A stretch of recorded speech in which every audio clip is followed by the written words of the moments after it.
What's up guys? Ayan. Good morning sa atin lahat. Ayan. Nandiyan, kasama ko si Popsi dito sa dulo. So ngayon magja-jogging tayo ngayon guys. Dahil bumibilog na talaga. Hindi na mapigilan yung pagbilog ng katawan. So kailangan natin magpapawis para sa ating health. Diba? Ayan o. Nandito tayo sa oval. Sa oval. Oo. Painit muna tayo. Painit. Medyo mahangin. Yun, wala tayong wala tayong dalang pag.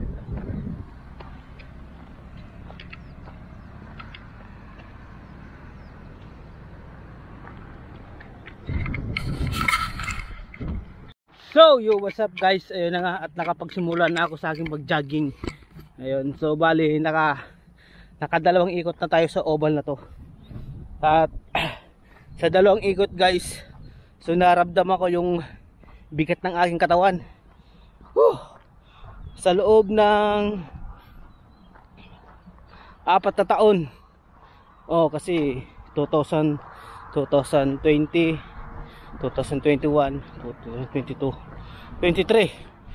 So 2024 guys. So ito yung pinakauna nating jogging ngayon sa loob ng 4 na taon. So 2024. So simula tayo, unang first time ng ating pag-jogging. So naramdaman ko agad yung aking bigat ng katawan talaga guys.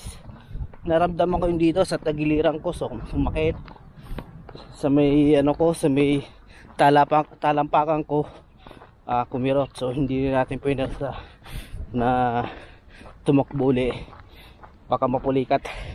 So yun, balang ginagawa ko na lang yan, lakad-lakad muna para hindi mabigla yung paghinto natin.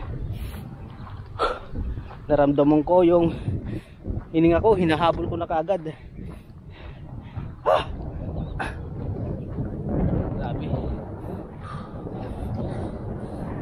Tingnan mo naman guys, gano'ng kabilog yan yung tiyan ko.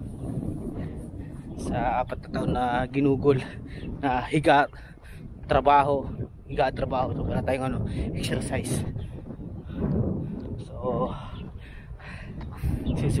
simulan natin uli na mag-exercise kahit sa isang linggo, isang beses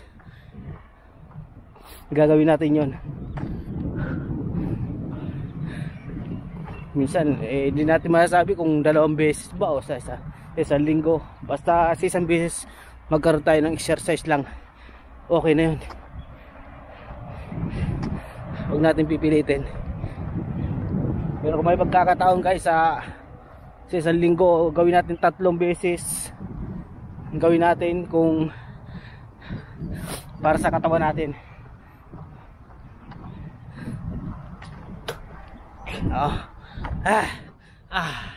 Yep. Hinahabol yung hininga ko guys dahil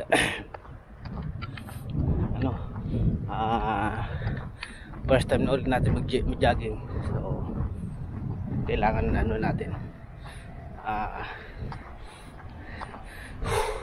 sanayin natin katawan na ganito, lagi muna yung ating routine.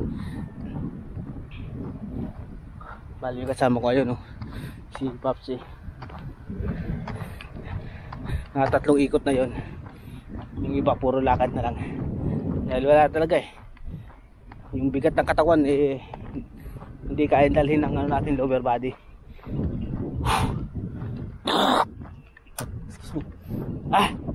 Tingnan mo guys, lumalabas yung plema natin gawa ng yung ating paghinga dahil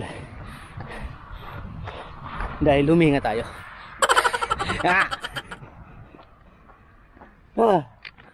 Alright, so maya guys uwi na tayo nito dahil susunod na linggo. So gawin natin 3, paunti-unti lang hanggang sa dumami yung ikot natin. Ma-achieve natin yung mga pataas ng pataas na ano, na ikot. Diba? Ngayon, 2. O, sa susunod, 3. Isa. Diba? Sa susunod uli, 4. Ganun. Basta, wag nating bibiglain yung ano, yung mga bagay-bagay. Kasi alam natin masakit. Nga ha. Ayun mo, against the night. Ayun mo.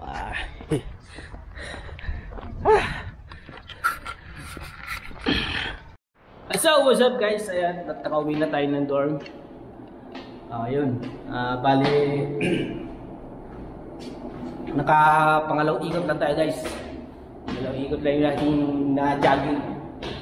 Gawa ng mabigat yung aking katawan talaga. So, sa susunod tatasan natin mga 3 ganyan. Alright. Alright guys, so salamat sa panonood at sa suporta kay Boy Kapoy. Hanggang dito lang ating vlog. Sheesh!